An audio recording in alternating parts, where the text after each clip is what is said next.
BFM Paris vous accompagne, on vous informe et on vous rend service tous les matins dans Bonjour Paris avec vos droits, le rendez-vous des avocats du barreau de Paris qui répondent à vos questions en direct à tous ces cas particuliers. Ce matin, c'est maître Sandrine Pégan qui s'occupe de l'un de nos téléspectateurs. Bonjour maître. Bonjour. J'espère que vous nous entendez. On va vous retrouver donc dans un petit instant. J'expose le cas de notre téléspectateur. Ma belle-fille est italienne. Elle devait avoir un examen d'entrée à la Sorbonne fin mars.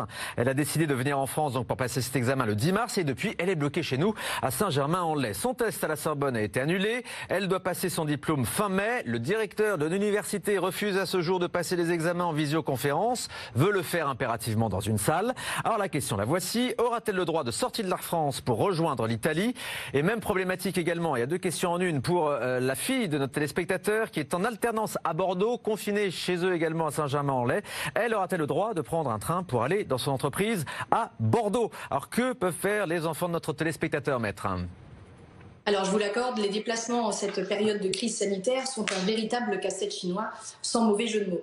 Alors, pour répondre à la première partie de la question, la belle-fille italienne qui réside dans le 78 et qui souhaite rentrer en Italie pour y passer son examen à l'université. Eh bien, bonne nouvelle, elle le pourra, mais sous certaines conditions. Les ressortissants italiens peuvent rejoindre leur pays sans aucune difficulté puisque la frontière entre la France et l'Italie est ouverte.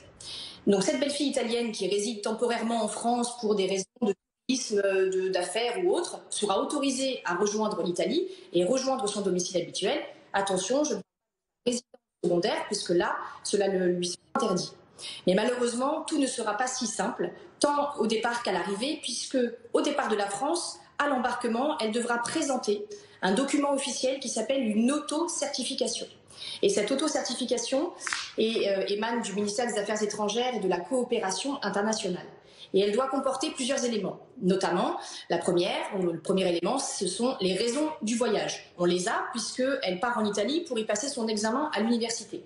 Alors, ce que je recommanderais à cette belle-fille, c'est de se rapprocher de son directeur de l'université au préalable pour obtenir un document officiel tel que la convocation à son examen.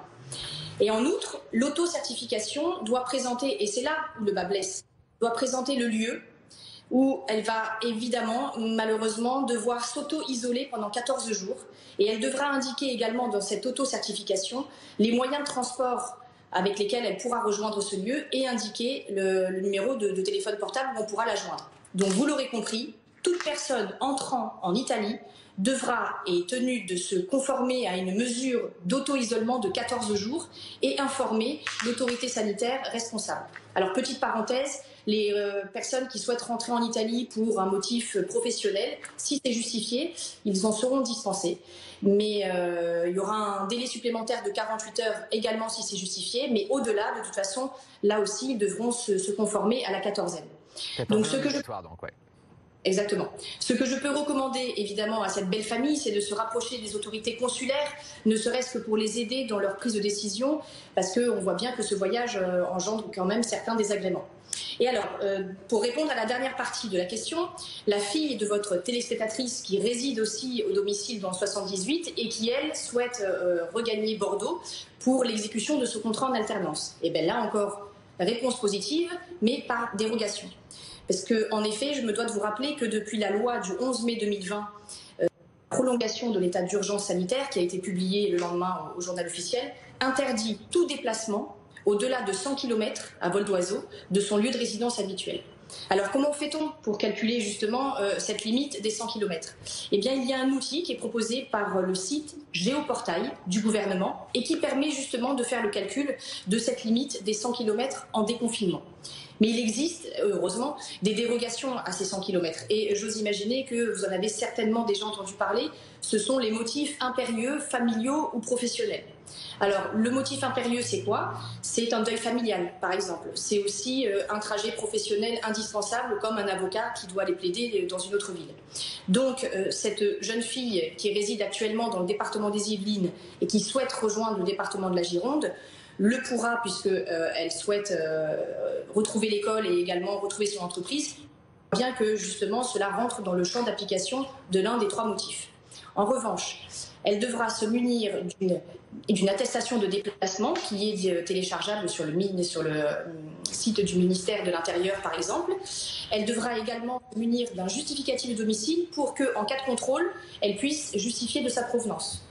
Et je lui recommanderais là aussi, comme pour sa belle-fille, de se munir également d'une copie de son contrat en alternance, de façon à ce qu'elle n'ait aucun souci. Et voilà, il faut que le déplacement soit justifié. Donc, merci beaucoup, maître Sandrine Pégan, pour cette réponse très détaillée.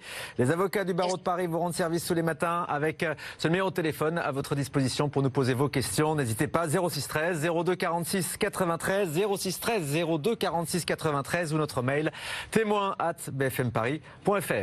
On va passer à la météo. La météo avec Sobrico.com. Outillage